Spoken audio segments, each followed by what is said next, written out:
తాకట్లో ఉన్న మీ బంగారాన్ని విడిపించి ఆ రోజు ఆన్లైన్ రేటుకి కొంటాం. Sharma gold company. రాశి ఫలాల గురించి ఒక్కసారి నాకు వివరిస్తారా మీరు? మొట్టమొదటిగా ఏ రాశి గురించి చెప్తారు? తప్పకుండా. ఇప్పుడు ఇది మనకు వచ్చేది 2025 ఆంగ్ల సంవత్సరాది. ఓకే. అంటే కొంతమంది విమర్శించారు 24 కదా, 24 25 అదే 25 ఆంగ్ల సంవత్సరాది. అంటే మనం ఇంగ్లీష్ క్యాలెండర్ అంటే 25లో వచ్చేది 25 ఆంగ్ల 25 కదా, జనవరి 1 25. ఓకే. జనరల్ గా మనము అంటే మరి మీరు ఉగాది నుండి ఎందుకు చెప్పట్లేదు అంటే చాలా మంది ఉగాది వరకు కూడా ఆగట్లేదు, జనవరి 1 కూడా ఆగట్లేదు, డిసెంబర్ నుండి నవంబర్ నుండి అడుగుతా ఉన్నారు అందరూ. ఓకే. ఇప్పుడు క్లయింటెల్ నన్ను అడిగేవాళ్ళు ఏంటంటే గురూజీ ఇప్పుడే చెప్పేసేయండి మాకు, మేము జాగ్రత్తలు తీసుకుంటామని చెప్పి అడుగుతా ఉన్నారు. సో అందుకనే 2025 సంవత్సరం ఆంగ్ల సంవత్సరాది అంటే జనవరి 1 నుండి ఎలా ఉండబోతుంది అనేది మనం ఒకసారి చూసుకుంటే, అన్నిటికంటే ముఖ్యంగా ఈ వచ్చేటువంటి సంవత్సరం పేరు శ్రీ విశ్వావసునామ సంవత్సరము. విశ్వావసునామ సంవత్సరము. సో రాబోయేటువంటి ఎందుకు గురుగారు అది వస్తుంది పేరు 60 సంవత్సరాల్లో ప్రతి సంవత్సరం ఒక్కొక్క పేరు వస్తుంటది. పేరుతో ఏం స్పెషాలిటీ లేదు. క్రోధినామ సంవత్సరం అనే నెగిటివ్ అట్లా ఏం లేదు. సంవత్సరాల్లో దీని పేరు విశ్వావసునామ సంవత్సరం. సో ఈ సంవత్సరానికి అధిపతి రాజు కాబట్టి, రవి కాబట్టి రాజు. సో రవి మనకు కమాండ్ చేస్తూ ఉన్నాడు కాబట్టి ఈ సంవత్సరం అతి ముఖ్యమైన విషయం ఏంటంటే రాజకీయంగా దేశవ్యాప్తంగా రాష్ట్రాల వ్యాప్తంగా పెను సంచలనాలు నమోదవ్వడము ఈ సంవత్సరం 2025 సంవత్సరం లక్షణాలు. ఎందుకంటే రాజుల మధ్యన రాష్ట్రాల మధ్యన గొడవలు, మరీ ముఖ్యంగా కొంతమంది ప్రముఖ రాజకీయ నాయకులకు మృత్యుగండము, అలాగే అన్ని రంగాలలోకి సెలబ్రిటీలు, సినిమా ఇండస్ట్రీ, రాజకీయము, బిజినెస్, ఎనీ ఇండస్ట్రీ, యువకులు, మరి ముఖ్యంగా మగవాళ్ళు యువకులు 40 సంవత్సరాల వయసులోపు ఉండే వాళ్లకు కార్డియాక్ అరెస్ట్లు అనేటివి ఈ సంవత్సరం అతి ముఖ్యమైన విషయం. ఎందుకంటే ఆల్రెడీ మనం చూస్తున్నాం ఇప్పటికే, కానీ వాటి తీవ్రత పెరిగే అవకాశం ఉంది. కారణం ఏంటంటే రవి కమాండ్ చేస్తూ ఉన్నాడు కాబట్టి. రవి అంటే చర్మము, హార్ట్, కళ్ళు, ఎముకలు. సో కరోనా లాంటి అంత పెద్దది కాకపోయినా ఒక సమస్య, ఒక వైరస్ మళ్ళీ ప్రపంచాన్ని బాధించే అవకాశం ఉంది. అది మరీ ముఖ్యంగా చర్మం మీద దాడి చేసే అవకాశం ఉంది. అంటే చర్మానికి సంబంధించినటువంటి ఒక సమస్యల బారిన పడి ఈ సంవత్సరము జనాలు వైరస్ బారిన పడే అవకాశం ఉంది మరీ ముఖ్యంగా. అలాగే ఇప్పుడు ఇంచుమించు 40 సంవత్సరాల లోపు యువకులకు కార్డియాక్ అరెస్ట్ అనేటువంటివి జరిగే అవకాశాలు కనిపిస్తూ ఉన్నాయి. అలాగే ఈ సంవత్సరం గుండెపోటు వల్ల మరణాల సంఖ్య చాలా ఎక్కువ. ఇదంతా 2025 జనవరి నుంచి ఎగ్జాక్ట్లీ. అలాగే ఈ సంవత్సరము ఎండల తీవ్రత చాలా ఎక్కువ, విపరీతమైనటువంటి ఎండలు ఉండే అవకాశం ఉంది. అలాగే ఈ సంవత్సరాలు ప్రపంచవ్యాప్తంగా అగ్నిపర్వతాల పేలుడు అనేటువంటిది ఈ సంవత్సరం గమనించాల్సినటువంటి విషయం. అలాగే ఈ సంవత్సరం మంచు పర్వతాలు కరగడం వల్ల వాతావరణంలో మార్పులు గమనించాల్సి ఉంటుంది ఈ సంవత్సరం. అలాగే అమెరికా దేశానికి విపరీతమైనటువంటి గాలి తుఫానులు, వరదలు ఈ సంవత్సరం కనిపిస్తూ ఉన్నాయి. అలాగే 1-2 దేశాల మధ్యన యుద్ధ వాతావరణం ఖచ్చితంగా ఉండి తీరుతుంది, లేదా యుద్ధం జరుగుతున్నాయి కదా, అది ఇంకా పెరుగుతుంది. ఇప్పుడు ఉన్నదానికంటే తీవ్రత పెరుగుతుంది అనేది. అలాగే మనకు 2025 సంవత్సరంలో సెప్టెంబర్ 7వ తేదీ 2025 సంవత్సరం ఆదివారం రాహుగ్రస్త సంపూర్ణ చంద్రగ్రహణం ఏర్పడుతుంది. ఇది కుంభరాశికి వ్యతిరేకమైన ఫలితాలు ఇస్తుంది. అలాగే వచ్చే సంవత్సరం అంటే 2025 సంవత్సరంలో మే 9వ తేదీ నుండి సరస్వతి నదికి పుష్కరాలు అనేటువంటివి ఏర్పడతా ఉన్నాయి. ఈ సంవత్సరము రాజకీయ నాయకులకు సంబంధించి మరీ ముఖ్యంగా ఇందాక మనం మాట్లాడుకున్నట్టుగా పవన్ కళ్యాణ్ గారికి ఏలినాటి శని వెళ్ళిపోతుంది. అలాగే లోకేష్ గారి జాతకరీత్యా, పవన్ కళ్యాణ్ గారి జాతకరీత్యా విపరీత రాజయోగం అనేటువంటిది కనిపిస్తూ ఉంది. జగన్మోహన్ రెడ్డి గారికి లేదా రాజయోగం వల్ల? ఇప్పుడు లేదు, ఈ సంవత్సరం లేదు. అంటే 2025 సంవత్సరంలో లేదు. 29 కన్నా ఉందా? అది మన తర్వాత మాట్లాడుకుంటాం. ఓకే. 25లో మాత్రము నేను అనేది ఏంటంటే ఇప్పుడున్న స్థాయి కంటే వీళ్ళిద్దరికి ఇంకా పై స్థాయికి వెళ్లే అవకాశం ఉంది, లోకేష్ బాబు గానీ పవన్ కళ్యాణ్ గారు కానీ. అదే నాకు అర్థం కావడం, వాళ్ళిద్దరు మంత్రులే, నాకు అర్థం కాదు. ఇప్పుడు ఉన్నటువంటి పదవుల కంటే కూడా గొప్ప పదవులను వీరు పొందేటువంటి అవకాశాలు కనిపిస్తున్నాయి. రాజ్యసభ తీసుకుని కేంద్రానికి వెళ్తారా? కేంద్ర మంత్రులు వెళ్తారా? కేంద్ర మంత్రులు వెళ్తారా? పెద్దదే కదా, కేంద్ర మంత్రి అనేది పెద్దది కదా. సో అది ప్రభాస్ గారి జాతకంలో చాలా అనుకూలమైనటువంటి ఫలితాలు, శుభవార్తలు వినేటువంటి అవకాశాలు కనిపిస్తా ఉన్నాయి. వివాహం అవుతుందా చెప్పలేము, ఎందుకంటే తులారాశి కాబట్టి వివాహం కావచ్చు. సో ఫ్యాన్స్ కి ఇది పండగనే, పెద్ద పండగనే. ఓకే.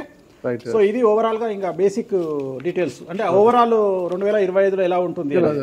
సో ఇప్పుడు మనం రాశుల గురించి కనుక తీసుకున్నట్లయితే ఎలా ఉంది, రెమెడీస్ ఏంటి? నెక్స్ట్ 11వ రాశి అయినటువంటిది కుంభరాశి.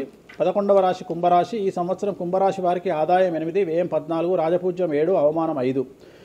శని జన్మం నుండి మళ్ళీ ఏలినాటి శనికి వస్తున్నాడు. 3వ ఫేజ్ ఏలినాటి శని ఈ సంవత్సరం ప్రారంభమవుతుంది. శని వల్ల సమస్యలు కనిపిస్తూ ఉన్నాయి. ముఖ్యంగా మానసికమైన ఆరోగ్యపరమైన ఇబ్బందులు, ఏలినాటి శని ప్రభావం తీవ్రంగా ఉండడం వల్ల మతి భ్రంశము, బుద్ధిమాంద్యము, ఏమి చేయాలో తెలియనటువంటి పరిస్థితి, అలాగే ఆరోగ్య భంగములు, ఆదాయమునకు ఇబ్బంది, అలాగే ఈ సంవత్సరం ఇన్కమ్ ట్యాక్స్ లేదా జిఎస్టీ సంబంధిత సమస్యలు, న్యాయపరమైన ఇబ్బందులు, సంతానం వల్ల చికాకులు, మరీ ముఖ్యంగా తల్లిదండ్రులలో ఒకరికి ఆరోగ్య భంగములు లేదా ప్రాణ నష్టం అనేటువంటిది ఈ సంవత్సరం గోచరిస్తూ ఉంది. వ్యాపారస్తులకు ట్యాక్స్ల పరంగా ఇబ్బందులు, ప్రభుత్వ ఉద్యోగస్తులకు ఐపీఎస్ ఐఏఎస్ లాంటి వారికి ఏసీబీ లేదా సిబిఐ లేదా ఈడీ నుండి సమస్యలు ఏర్పడే అవకాశాలు కనిపిస్తూ ఉన్నాయి.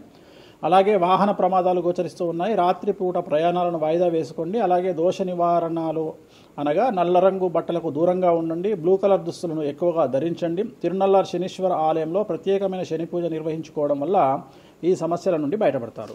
అన్నీ మీరు 12 రాశుల గురించి చెప్పారు గురుగారు. అట్లా ఎక్కువగా ఒక పూజ మాత్రం ఎక్కువగా చెప్పారు, చాలా మంది కూడా చెప్పారు. తిరునల్లార్ శనీశ్వర ఆలయం శని ఎఫెక్ట్. ఓకే, ఎక్కువ మందికి తిరునల్లార్ చెప్పినా అక్కడ ఎంత 450 రూపాయలు ఉంటుంది పూజ. అది తిరునల్లార్ పాండిచ్చేరిలో ఉంటుంది. అక్కడికి వెళ్ళి పూజ చేసుకుంటే సరిపోతుంది. ఇది పేరును బట్టి ఈ రాశుల ప్రకారం ఇలా ఉంటుందని మీరు రాశారా, లేకపోతే వాళ్ళ డేట్ ఆఫ్ బర్త్ ప్రకారం? నక్షత్రం బట్టి, నక్షత్రాలు. ఓకే, నక్షత్రాలు వాళ్ళకి అర్థమైపోతుంది. వాళ్ళ నక్షత్రాన్ని బట్టి. అశ్విని నక్షత్రం మేషరాశి, భరణి నక్షత్రం మేషరాశి, పుష్యమి నక్షత్రం కర్కాటక రాశి. మీ రాశి నా రాశి ఒకటే. నా రాశి ఏదో నాకు తెలియదు గురుగారు. మీది వృశ్చిక రాశి. మీది అదేనా? మరి ఎలా గురుగారు ఈ మధ్యన బాగానే ఉందంటారు? మనకు బాగుంది. ఇంకా మన రచ్చనే, ఇంకా రచ్చనే రచ్చనే. ఇక ఎట్లా రచ్చ? ఇంత వివాదాలు అవుతున్నాయి, ఏం కథ అసలు? ఇంకా లైఫ్ అన్నప్పుడు ఇప్పుడు రేవంత్ రెడ్డి ఉన్నాడు. రేవంత్ రెడ్డి ఎన్ని కష్టాలు అనుభవిస్తే సీఎం అయినాడు అంటే ఇక కష్టం తర్వాత సుఖం రెడీగా ఉంటుంది. ఓకే, ఇప్పుడు కష్టపడ్డారు కాబట్టి మీకు సుఖం ఉంది అంటారు. మీకు కాదు, మళ్ళీ మీకు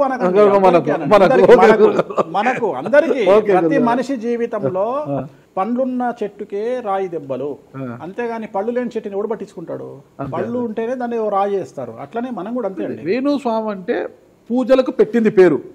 పెద్ద పెద్ద రాజకీయ నాయకులకు, ముఖ్యమంత్రులకు, కేంద్ర మంత్రులకు, పెద్ద పెద్ద వాళ్ళకు కూడా ఇక్కడ కాదు, మీరు అబ్రాడ్స్ కూడా వెళ్ళి పూజలు చేసి వస్తున్నారు. చాలా కాస్ట్లీ స్వామి, చాలా గొప్ప పూజలు చేస్తుంటారు, అంత పవర్ఫుల్ పూజలు. అంటే ఇప్పుడు మీరు చేస్తున్న పూజల మహిమ వల్లనే మీ మీద ఇన్ని వివాదాలు వచ్చినా కూడా మీరు బయటపడగలుగుతున్నారు. 100% పర్ఫెక్ట్. ఇక దానికి ఆన్సరే లేదు. ఇక ఇప్పుడు మనం కొట్లాడాలంటే 10 రకాలు ఉంటాయి, మనం కొట్లాడతలేము. అందుకనే మనం ఒకటే, మన పూజల్ని మనం నమ్ముకుంటున్నాం అంతే, అమ్మవారిని నమ్ముకుంటున్నాం.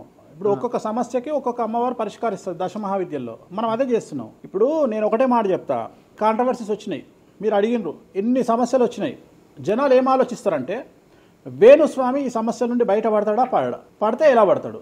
నేను ఒకటే అనుకుంటున్నా, ఇంతమందికి పూజలు చేసి వాళ్ళ సమస్యల నుండి బయటపడడానికి ప్రయత్నించే నేను నాకు వచ్చిన సమస్యను కూడా అదే పూజల ద్వారా బయటపడడానికి ప్రయత్నం చేస్తున్నాను. అంటే వివాదాలు చుట్టుముడుతున్నాయి, సోషల్ మీడియాలో వైరల్ అవుతున్నాయి, ఉమెన్ కమిషన్ మీ మీద ఫిర్యాదులు చేశారు. ఇన్ని చేసినా కూడా ఎక్కడా మీకు ఉచ్చు బిగుసుకోవడం లేదు, బయటపడుతున్నారు. అంటే ఇది మీ పూజల మహిమనా, లేకపోతే ఏమన్నా బ్రైబ్ చేస్తున్నారా? అమ్మవార్లు ఇప్పుడు ఉదాహరణ, మనం తెలుగు రాష్ట్రాల్లో ఉంటాం, వెంకటేశ్వర స్వామి వారు అంటే మనకు తెలుసు.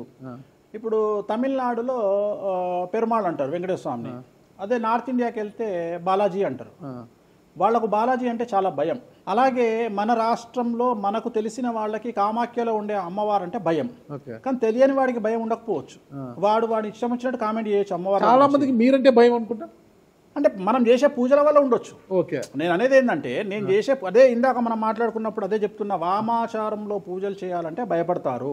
కారణం ఏమిటి అంటే ఖచ్చితంగా మందును ముట్టుకోవాలి, నాన్ వెజ్ను ముట్టుకోవాలి. దానికి వీళ్ళు చేసే పూజలు అడ్డుపడతాయి. అంటే వీళ్ళు సమాజంలో భయపడతారు కాబట్టి వీళ్ళు వాటి జోలికి పోరు. తాంత్రిక పూజలు లాగా ఉంటాయి మీరు చేసే తాంత్రిక తంత్ర మార్గం అంటారు దాన్ని. శ్రీకాళహస్తిలో కాదు శ్రీకాళహస్తిలో రావుకేతు పూజ చేయించుకున్నారు కదా, తాంత్రిక పూజలే అది. నిమ్మకాయ పెడితే తంత్రమే, గుర్తుపెట్టుకోండి. నిమ్మకాయ ఎక్కడ పెట్టినా తంత్రమే. మిమ్మల్ని కాపాడుతోంది మీరు చేస్తున్న పూజల మహిమే. అంతే అంతే అంతే, వాళ్ళే చూసుకుంటారు. నేను అనే పాయింట్ ఏంటంటే, నేను ఒకటే చెప్తున్నానండి, తప్పు చేస్తే నన్ను అమ్మవారు సర్వనాశనం చేస్తుంది. ఓకే, అమ్మవారిని విమర్శిస్తే వాళ్ళ సంగతి అమ్మవారు చూసుకుంటది. అంతేనా? అంతే. ఇక నాకు అవసరం, నేను కొట్లాడను చెయ్యను, నాకు అనవసరం, నాకు లొల్లే వద్దు. నాకు నేను దేవుళ్ళని నమ్ముకున్నా, నా పని అదే. నాకు హిమాచల్ ప్రదేశ్ కామాఖ్య కాకపోతే, బాగాలముఖి కాకపోతే, తారాపీఠ పోతే, ఇప్పుడు మన తారాపీఠ పోయి వచ్చిన. చాలా మందికి తెలియదు, తారాపీఠ అని కలకత్తా నుండి 300 కిలోమీటర్లు ఉంటుంది. మీరు కావాలంటే గూగుల్ చేయొచ్చు. తారాపీఠ అని అమ్మవారు అండి. ప్రతిరోజు శ్మశానంలో ఉంటుంది అమ్మవారు. ఒరిజినల్ శ్మశానంలో ఉంటుంది. ప్రతిరోజు అమ్మవారికి ప్రసాదం అంటే డెడ్ బాడీ దహనం అయినాకనే అమ్మవారికి నైవేద్యం పెడతారు. అంత పెద్ద ప్రసిద్ధమైనటువంటి దేవాలయం. అమ్మవారు శివుడికి పాలిస్తూ ఉంటుంది. తారాపీఠ అంటుంది దాన్ని. శ్మశానంలో ఉంటుంది. ఆమె జనరల్గా ఎవరైనా సరే ఎందుకు పూజ చేస్తారు ఆమె అంటే, జీవితంలో మనం వెళ్తూ ఉన్న సందర్భంలో సడన్గా స్టక్ అయినామనుకోండి, బౌన్స్ బ్యాక్ అవ్వడానికి పనిచేస్తుంది. అంటే ఉదాహరణ, ఒక ముఖ్యమంత్రి స్థాయి వ్యక్తి ఓడిపోయినప్పుడు, ఒక మంత్రి పోయినప్పుడు, ఒక ఐఏఎస్ సడన్గా తన జాబ్లో డిస్టర్బెన్స్ వచ్చినప్పుడు, ఐపీఎస్ డిస్టర్బెన్స్ వచ్చినప్పుడు ఈ పూజ కనుక అమ్మవారిని దర్శించుకుంటే ఒక్కసారి మళ్ళీ వాళ్ళు బౌన్స్ బ్యాక్ అవుతారు. అంటే బిగ్ బ్యాంగ్ థియరీ అనేది అక్కడ పనిచేస్తుంది. మనం మళ్ళీ ఒకసారి బౌన్స్ బ్యాక్ అయ్యి ముందుకు దూకడానికి అమ్మవారు పనిచేస్తుంది. నేను సజెస్ట్ చేస్తుంటాను చాలామందికి, వ్యాపారంలో స్టక్ అయినప్పుడు, లేకపోతే ఉద్యోగంలో స్టక్ అయినప్పుడు, అట్లా స్టక్ అయినప్పుడు అయితే మీ తారాపీఠ వెళ్ళి దర్శనం చేయించుకోండి. అక్కడ దర్శనమే, పూజలు ఉండవు, జస్ట్ దర్శనమే. అమ్మవారికి పోయి దండం పెట్టుకొని వస్తే చాలు, ఒక్కసారి మళ్ళీ వాళ్ళు బౌన్స్ బ్యాక్ అవుతారు. ఒక్కటే ఒక పాయింట్కి నాకు ఆన్సర్ చెప్పి ముగించేసా, చాలా కాలాతీతమైంది. చివరికి ఇరికిస్తున్నారా ఇది? లేదు ఏం లేదు. ఇప్పుడు ఏపీలో అంటే గత ప్రభుత్వ హయాంలో, వైసీపీ హయాంలో వీళ్ళ మీద కేసులు పెట్టారు. ఇప్పుడు వీళ్ళ అధికారం వీళ్ళ మీద కేసులు పెడుతున్నారు కదా.